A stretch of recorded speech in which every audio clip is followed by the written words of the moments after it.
მე მესმის რომ ხარობენ ქართველი რუსები, ქართულ გვარიანი რუსები, თანამედროვე სერგო ორჯონიკიძეები, ან იმჟამინდელი მე-20 საუკუნის დასაწყისისა და 20-იანი წლების სერგო ორჯონიკიძის დღევანდელი მემკვიდრეები, მომხრეები. ანუ მარტივად რო ვილაპარაკოთ, ხარობს ბიზინა ივანიშვილი და ბიზინა იواნიშვილის სიღლის ქვეშ, ფრთებ ქვეშ მოქცეული ყველა პოლიტიკოსი, ან პოლიტიკოსად წოდებული, ყველა ექსპერტი, ან ექსპერტად წოდებული, ყველა მიმომხილველი, მიმომხილველად წოდებული, ჟურნალისტი, ჟურნალისტად წოდებული, ჩვეულებრივი, რიგითი მომხრე, რიგით მომხრედ წოდებული. მოკლედ, ყველა ვისაც ბიზინა ივანიშვილის მიღმა, ბიზინა ივანიშვილის გარეშე საქართველოს საერთოდ ვერ წარმოუდგენია და საქართველოს განვითარება ხომ ვერ წარმოუდგენია და ვერ წარმოუდგენია არა, მათ საქართველოს არც აინტერესებთ, მათ უნდათ რომ საქართველოს იქცეს რუსეთად და იყოს ეწოდებოდეს თუნდაც გრუზია და იყოს განუვითარებელი, აი რუსეთთან ერთად იყოს, იმიტომ რომ ეს რუსეთი არის მეზობელი, იმიტომ რომ ეს რუსეთი მათეული წარმოდგენით არის მეგობარი, იმიტომ რომ რუსეთთან ურთიერთობის 2 საუკუნე ნახევარი ურთიერთობა გვაქვს, გამოცდილება გვაქვს, ისტორია გვაქვს 1801 წლიდან მანამდელი პერიოდიდანაც. და ასე შემდეგ, და ესენი ხარობენ იმით, რაც ხდება უკრაინის გარშემო. აი ზელენსკი ნახეთ, როგორ დაისჯება, აი ზელენსკის ნახე, როგორ მოხსნიან თუ გადააყენებენ, თუ როგორ წავა, აი ზელენსკი როგორ ცუდად დაასრულებს, აი უკრაინა თურმე როგორ მარცხდება, ჩვენ ხო ამას იმ თავით მე ვამბობდით რომ უკრაინას რა არ უნდა გაეკეთებინა, უკრაინას 2022 წლის თებერვლის მიწურულიდან არ უნდა შეებრუნებინა განა ხელი რუსეთისათვის. ამათ რომ ვკითხო, რუსეთი რომ შემოვიდეს ასე მაგალითად სამეგრელოს რეგიონში, საქართველოს არ უნდა შეუბრუნოს ხელი რუსეთს. იმიტომ რომ ძლევამოსილი, ძლიერი, ვება, მძლავრი სახელმწიფოა და შებრუნებას რა აზრი აქვსო? იტყვიან ესენი ხომ ერთი დღით ისტორიისთვის და ისტორიაში კი არ ცხოვრობენ. არამედ ერთი დღით ცხოვრობენ. ახლა იყო ნოღონ კმაყოფილები, შვიდები ომის გარეშე და აი ზეგ-მაზეგ რა მოხდება მათთვის მე 5 ხარისხოვანია. მათი შვილები როგორ იობებენ რუსეთის წინააღმდეგ იმავ სამეგრელოში, მაგალითად ეს მე 5 ხარისხოვანია, ზელენსკი მასე არ მიიჩნია 2022 წელს თებერვალში. მან თქვა რომ ახლა ვიომებ სწორედ იმიტომ რომ ზეგ-მაზეგ ჩემმა შვილებმა, ჩვენმა შვილებმა არ იომონო და ამიტომაც გრძელდება ეს ომი უკვე 4 წელიწადია. მაგრამ პირველ სიტყვას რომ დაუბრუნდეთ, ესენი ხარობენ იმის გამო, რომ ომი მათეული გაგებით სრულდება, არა და ომი არ სრულდება და ამაზეც ვიტყვი 2 სიტყვას, მაგრამ მათეული გაგებით ამერიკის შეერთებულმა შტატებმა დაიკავა უკვე მკვეთრი პოზიცია და უკრაინას ავალდებულებს, უკრაინას აიძულებს რომ ომი დაასრულოს იმ პირობებით.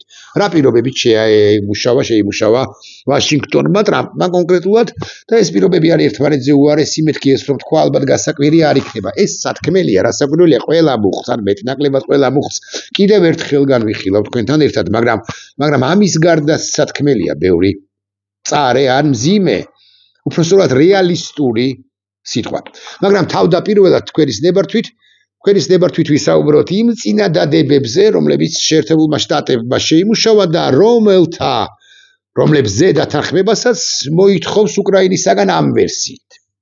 მეცაც გეტყვით, არათუ მოითხოვს, არამედ ეუბნება უკრაინას, რომ ელოდება უკრაინისაგან 27 ნოემბრისათვის მოაწეროს ზელენსკიმ ამ ყველაფერს ხელი.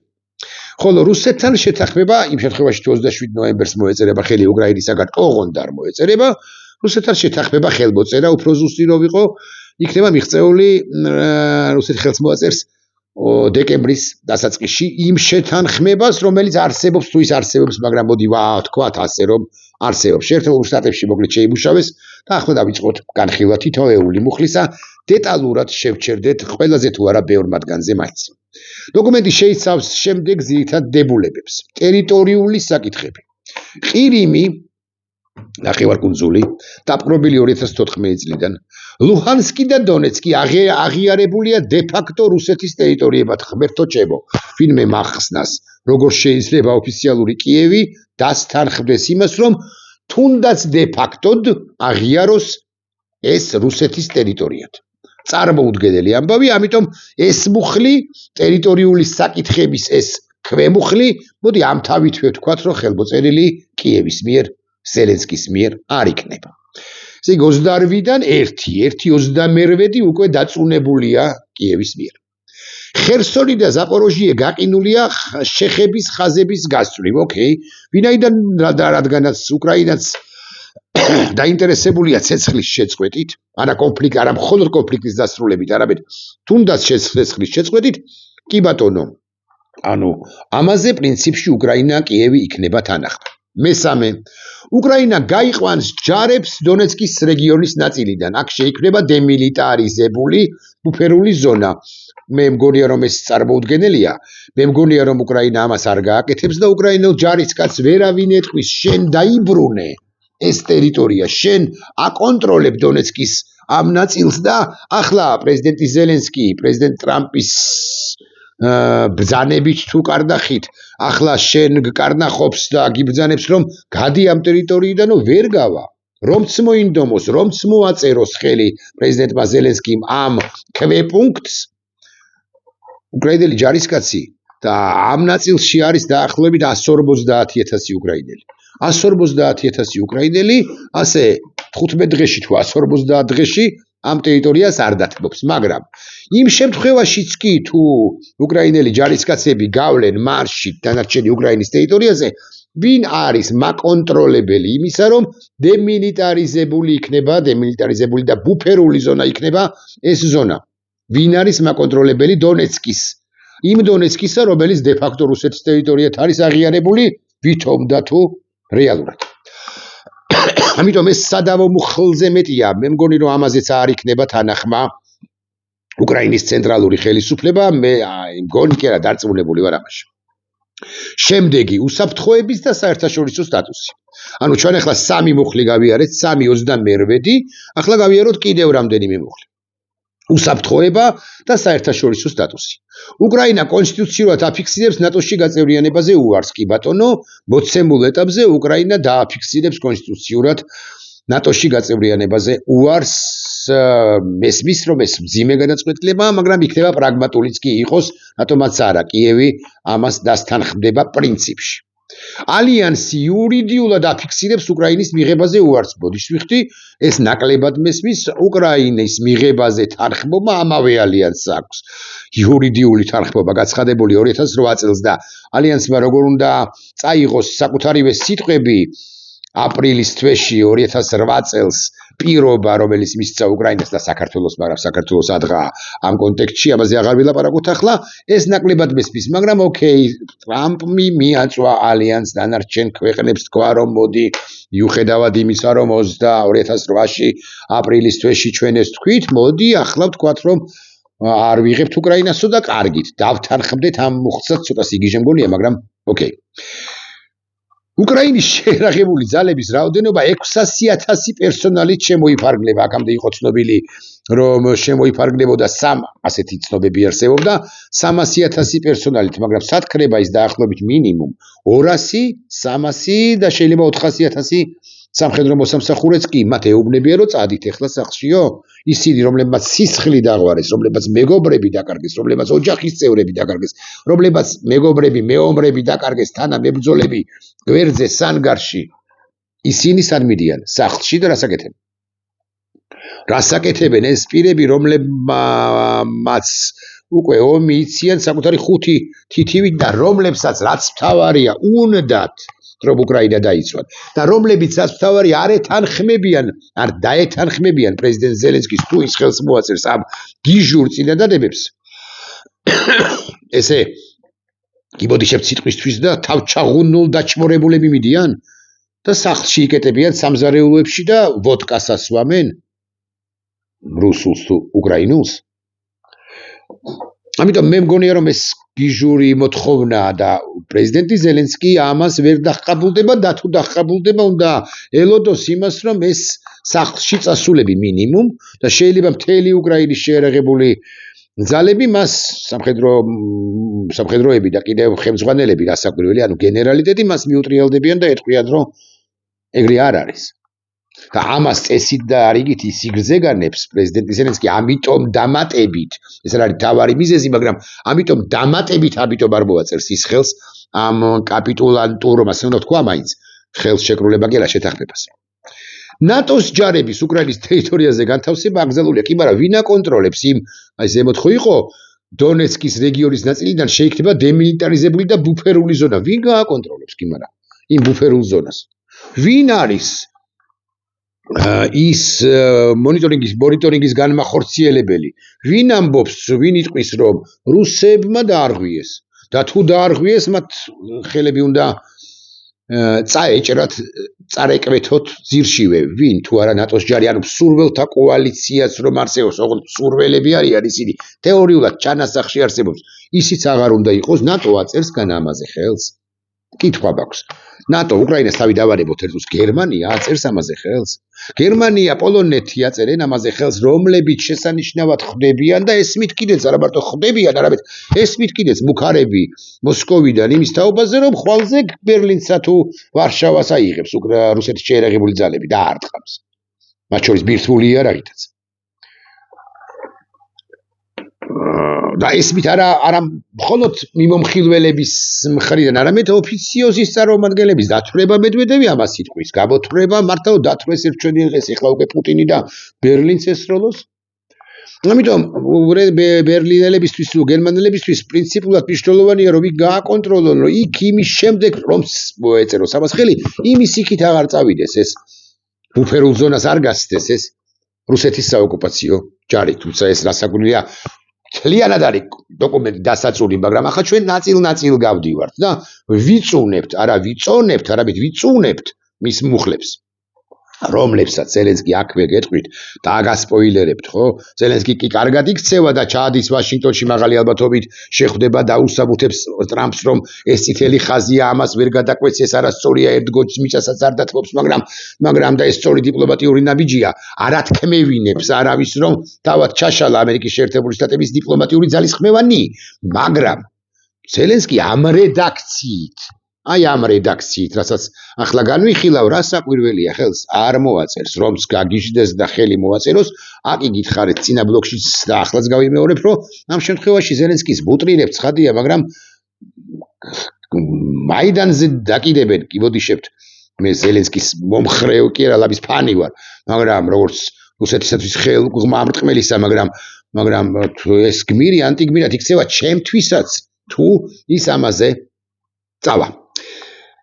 ეკონომიკური ასპექტები არანაკლებ საინტერესო. რუსეთის სანქციების მოხსნით თანდათანობით ბრუნდება გლობალურ ეკონომიკაში. რა გამოდის? ძალა მაქვს, აღმარცხნავ, გავანადგურე ერთი ქვეყანა, მოუკალი მას 300-დან 500-დან 700,000-მდე პრაქტიკულად 1 მილიონი მოქალაქე დაჭრილები არიან, გაუბედა, განადგურებულია, ძალით შევცვალე საერთაშორისო სამართალი. ძალით შევცვალე, აღარ ძალა მაქვს, შევცვალე ამა თუ იმ ქვეყნის ტერიტორიები შემოვიერთე და ამით ხელფეხი გავუხსენი ყველა შესაძლო აგრესორს მთელ მსოფლიოში, დიდებს პატარების წინააღმდეგ, მათ შორის ჩინეთს, ტაივანის წინააღმდეგ. ანუ მთლიანად თავდაყირა დავაყენე საერთაშორისო დღის წესრიგია, რომელიც აღმართლა აღარ არსებობს.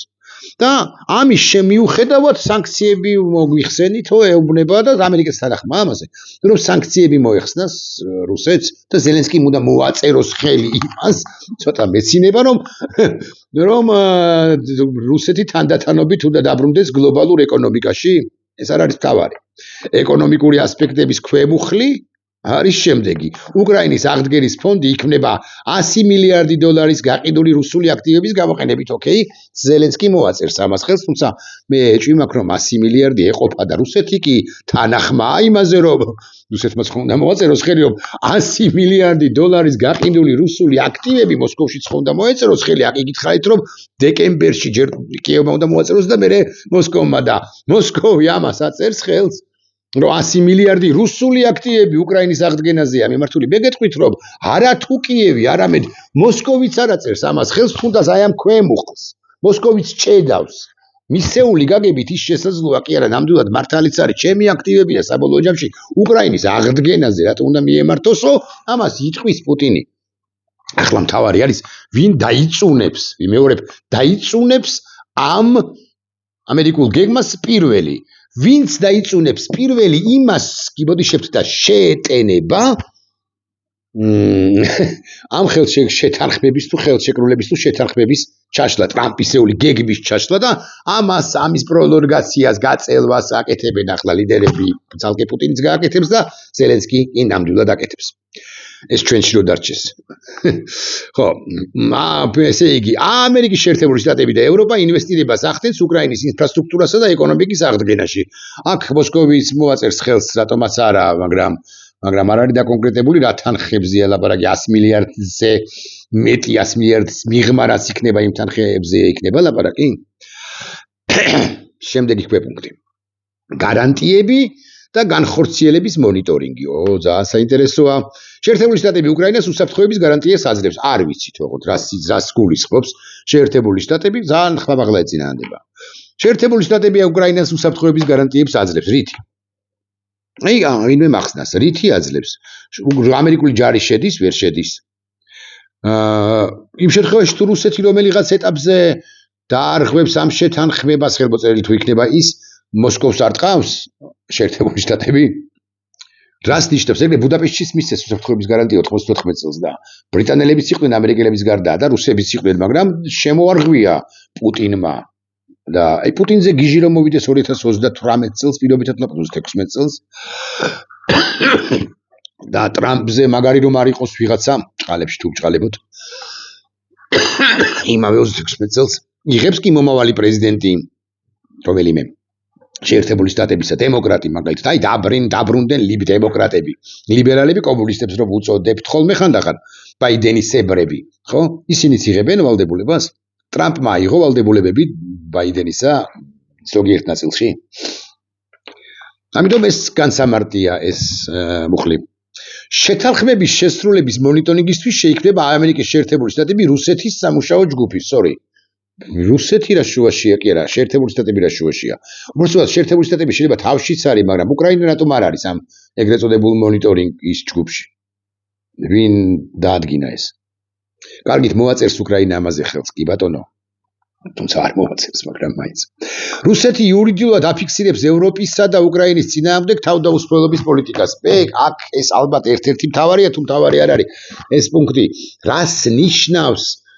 რუსეთი იურიდიულად აფიქსირებს ისტორია 4 ისტორიკოსი არ არის საჭირო ერთი ისტორიკოსიც კი ოვალურ კაბინეტში შესული ობიექტური პირი არის საჭირო იმისთვის რომ მან დაუსაბუთოს ტრამპს რომ ყოველი 100 500 1000 100,000 შეთანხმებიდან 100,000 ხო არ იქნება ბუნებაში მაგრამ მოკლედ ბევრი შეთანხმებიდან რუსეთი პრაქტიკულად არც ერთს არ ასრულებს ხოლმე გარკვეული პერიოდის შემდეგ თვალსაჩინოება ხსენებული ბუდაპეშტია თვალსაჩინოებაა ჩვენ სინამდვილეში ჩვენს კონტექსტში აფხაზეთთან დაკავშირებით მიღწეული არაერთი შეთანხმება 90-იანი წლებისა რომელიც რუსეთმა შეთანხმების დადებიდან შევარდნაძესთან მეორე დღეს დაარღვია უკრაინის კონტექსტში მიღებული არაერთი შეთანხმებები მინსკის შეთანხმებების მოლაპარაკებების ფარგლებში მიღწეული გარკვეული შეთანხმებები და ასე შემდეგ მინსკის ფორმატის ფარგლებში მიღწეული შეთანხმებები და ასე შემდეგ ვინ არის გარანტორი იმისა რომ უკრაინასთან დაკავშირებით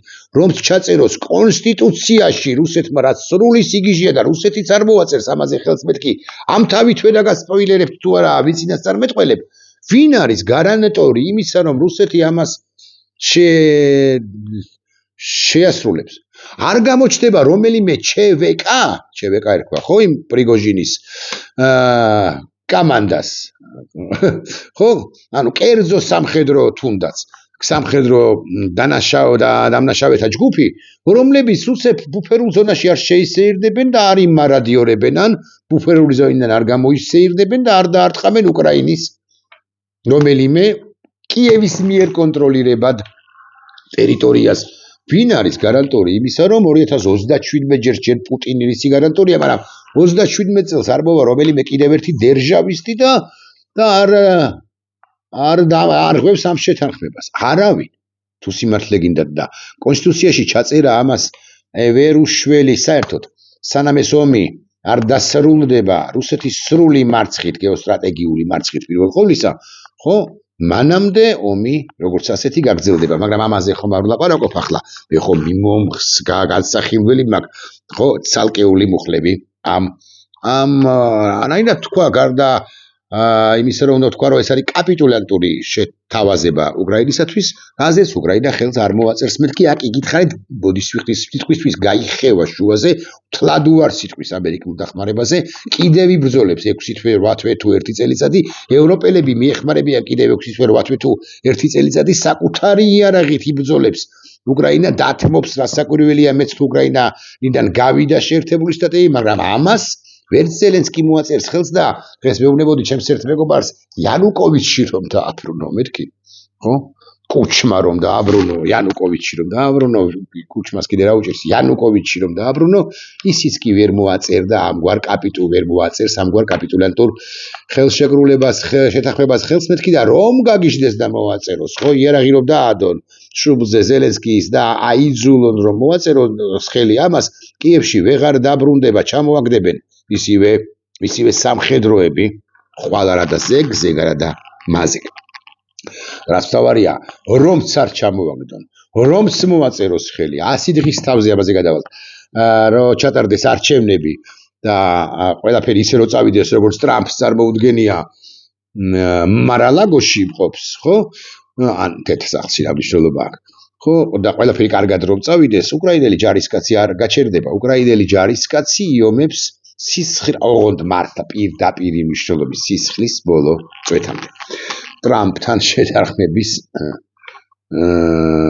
გარეშე შეთანხმების მიუხედავად რუსეთი იურიდიულად აფიქსირებს ევროპისა და უკრაინის წინააღმდეგ თავდაუსხმელობის პოლიტიკას ესეც წინა ოპერიდან არის წინა პუნქტის ქვენაწილია მეთქი ასე ვიტყვი და არ არის დამაჯერებელი ბირთვული იარაღის გავრცელებლობის შესახებ ხელშეკრულების მოქმედების ვადა გაგრძელდება კი ბატონო უკრაინა ამაზე რატო აწერს ხელს ბირთვული სახელმწიფოა თუ რა ეს მოსკოვის მიერ ხელმოსაწერია დამოუკიდებლად იმისა შეთანხმდებიან თუ არა მხარეები უკრაინასთან დაკავშირებით ჰუმანიტარული საკითხები სამხედრო ტყვეების სრული გაცვლა და მშვიდობიანი მოსახლეობის დაბრუნება ისიც თუ არა რომ რუსეთს არ აყავს აღწერილი აღნუსხული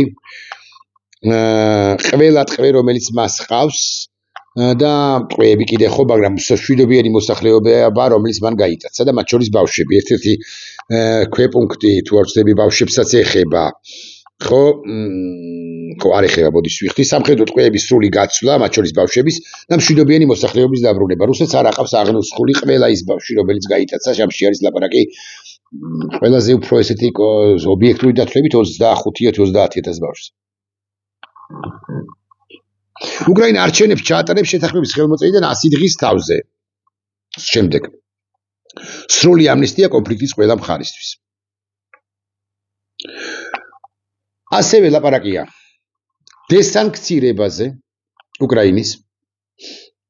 გეტყვით. ეხლავე.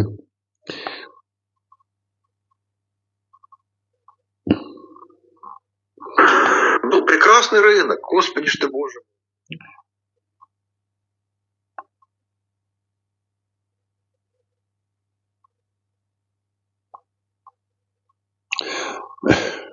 გასაგიჟებელი ამბავია, სად არის? ვეღარ ვნახულობ. მოკლედ, ლაპარაკი ასევე გილახდილად გეტყვით რუსეთისათვის სანქციების მოხსნაზე და ერთობლივ ეკონომიკურ პროექტებზე შეერთებულ შტატებსა და რუსეთს შორის. და უკრაინამ უნდა მოაწეროს ამას ხელი. არ გამოვა ჩემო კარგებო ეს. მე მესმის ჩვენი მომხილველებისა რომლებიც ახლა ლაპარაკობენ იმაზე რომ ტრამპმა გაყიდა უკრაინა, ტრამპმა მიატოვა უკრაინა და ასე შემდეგ, მაგრამ მაგ ზაღლის თავის ჩემი მოსაზრებით კიდე რაღაც სხვა რამეშია დამარხული და მათ შორის იმაში, რაზეც ესეთი ერთგვარად წარმოვთქვი კიდეც ეწეადება ამ შინაარსისა, რომ ახლა მთავარია, ერთ-ერთი მნიშვნელოვანია ყოველ შემთხვევაში, ვინ იტყვის პირველი უარს ამ შეთანხმებაზე. მესმის რომ ბევრს გონია და სამართლიანადაც რომ უკრაინა დაიწუნებს პირველი, მაგრამ უკრაინის პრეზიდენტი, რომელმაც ისწავლა დიპლომატია მეთქი, ასე ვიტყვი გზა და გზა, ჯერჯერობით ამას კი არ იწუნებს, არამედ ამბობს, რომ ვაინოთ განვიხილოთ. აი რუსები ამას არ ამბობენ. რუსები ცოტა თავადაც ჭკვიან როდესაც იქცევიან. ისინი ამბობენ, რომ მოსკოვს ჯერ არ მიუღია ინფორმაცია კიევის თანხმობის შესახებ ტრამპის სამშვიდობოზე გეგმაზე მოლაპარაკებების დაწყებასთან დაკავშირებით. ხო. რუსები თანახმანი არიან კი? ესეც საინტერესოა ესმის რომ დეკემბრის დასაწყისში უნდა მოაწერონ ხელი ამ ვერსიით. უკვე მას შემდეგ რაც უკრაინა მოაწერს ხელს, ოღონდ უკრაინა ხელს არ მოაწერს. ომი გრძელდება, ესე ერქმევა. და ომი გაგრძელდება. ასე ერქმევა ჩემს ამ ვიდეო ბლოგს.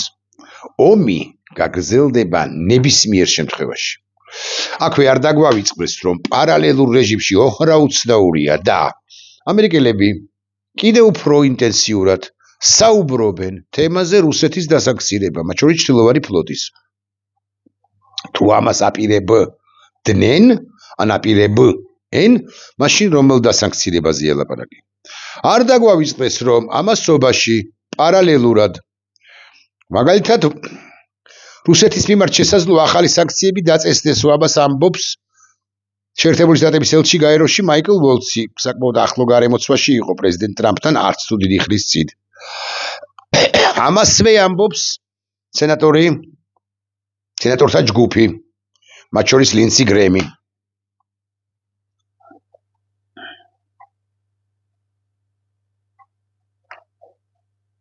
და კიდევ რაც მთავარია.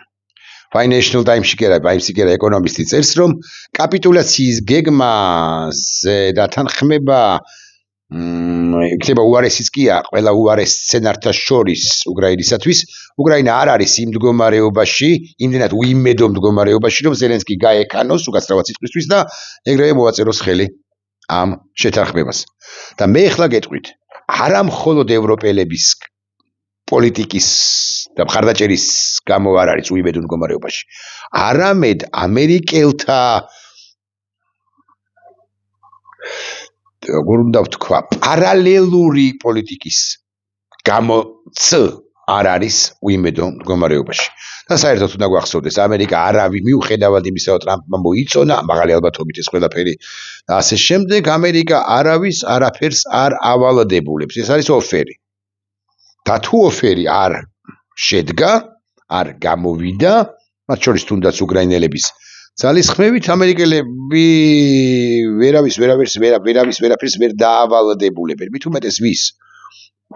ქვეყანას, რომელსაც ყველაზე მძლავრი არმია ჰყავს ევროპაში და უნდა უთხრა, რომ ისი რა 600,000-მდე შეამცირე, შენი ჯარიო, იმ ქვეყანას, რომელიც ევროპის უსაფრთხოების გარანტორიც არის, არა მხოლოდ საკუთარი თავისა, იმ ქვეყნის შეერაღებულ ძალებს, არამედ ევროპის უსაფრთხოების ერთგვარი გარანტორიც არის, ცხადია, საერთაშორისო პარტნიორებთან ერთად.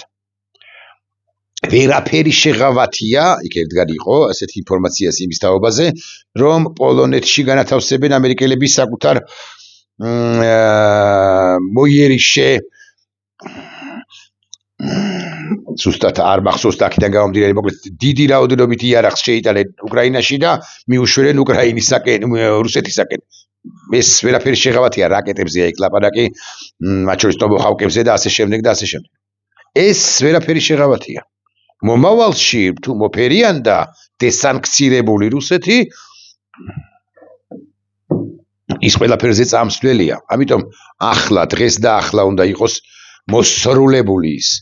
დღეს და ახლა უნდა მოახერხონ ის და მე გეტყვით რომ ამერიკელები ამ პროცესში მეორე ხარისხოვან როლს არ ითამაშებენ. მესმის რომ პესიმიზმი მეც მომეძალა, ვაღიარებ, გულახდილად ვამბობ, მესმის რომ ფრიად არ მესიამოვნა ეს ყველაფერი, მაგრამ მე გინდა დაგარწმუნოთ რომ ერთ კვირაში არ ვიცი და 10 დღეში ან წლის ბოლომდე სხვა ხასიათზე ვიქნებით. დღევანდელზე ბევრად უკეთეს ხასიათზე. ომი გრძელდება და გაგრძელდება. აი ესეთი მოკლე სათაური ექნება ამ ვიდეო ბლოგს. ნახვამდის.